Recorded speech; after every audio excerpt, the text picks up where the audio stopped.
threaten my family! Hello বন্ধুরা, কি অবস্থা? কেমন আছেন সবাই? তো যাই হোক, রিসেন্টলি মুক্তি পেয়েছে আপকামিং ইউএস এর ইংলিশ ল্যাঙ্গুয়েজের action thriller film the Bluff. Finally সিনেমাটি আমি হিন্দি ল্যাঙ্গুয়েজে দেখেছি। তো চলুন দেখা যাক কি কি আছে এই সিনেমাটির মধ্যে।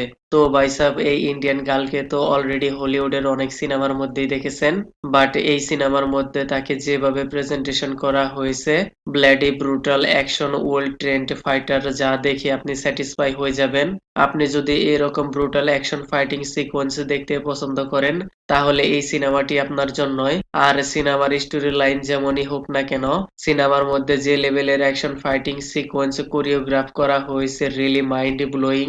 সিনেমার স্টোরি লাইন একদমই সিম্পল, যেখানে Priyanka Chopra role played by Ercell, যার ফ্ল্যাশব্যাক স্টোরি রয়েছে এক্স পাইরেটেড ভেরি ডেঞ্জারাস। ওইসব মার্কাটওয়ালা জিন্দেগি বাদ দিয়ে মাছ বিক্রির মাধ্যমে সার্ভাইভ করছে।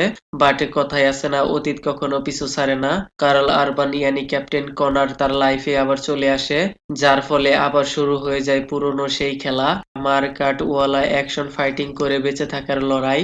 লেকিন পয়েন্ট হলো, এই ক্যাপ্টেনের সাথে এমন কি হয়েছে যার জন্য তাকে মারতে চায়, আর তিনি কিভাবে নিজেকে বাঁচাবে, তার ফ্যামিলিকে প্রোটেক্ট করবে। এই সব কিছু জানতে আপনাকে পুরো সিনেমাটি দেখতে হবে। ভাই সাব, 2.5 ঘন্টার এই সিনেমাটিতে আপনি শুরু থেকে হুক হয়ে থাকবেন। সিনেমার স্টোরি লাইন একদমই বেসিক, বাট যেভাবে প্রিয়াঙ্কা চোপড়ার অ্যাকশন ফাইটিং সিকোয়েন্স এতটাই রিয়েলিস্টিক পাওয়ারফুল দেখানো হয়েছে, মজা গায়া। সেই completely carry in this movie.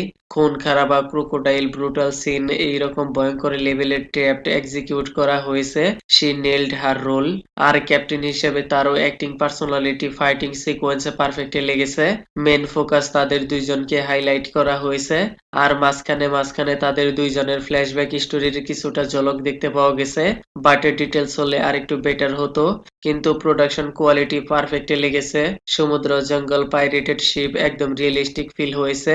Story line একদমই প্রেডিক্টেবল মনে হয়েছে। ক্লাইম্যাক্স মোটামুটি ঠিকঠাকই লেগেছে। তারা দুইজন ছাড়া বাকি ক্যারেক্টারদের তেমন একটা পোটেনশিয়াল দেখতে পাওয়া যায়নি। তারপর সিনেমার মধ্যে তেমন একটা ইমোশন নেই, only full on action. Story লাইনের দিক দিয়ে তেমন একটা ডিপ ডাউন অ্যাঙ্গেল দেখতে পাওয়া যায়নি। ওভারঅল সবকিছু মিলিয়ে ইটস এ গুড মুভি। তো যাই হোক, আমি আর কিছু বলবো না, দিস ইজ মাই ওপিনিয়ন। মন চাইলে আপনি দেখতে পারেন, ফ্যামিলির সাথে না দেখাই বেটার।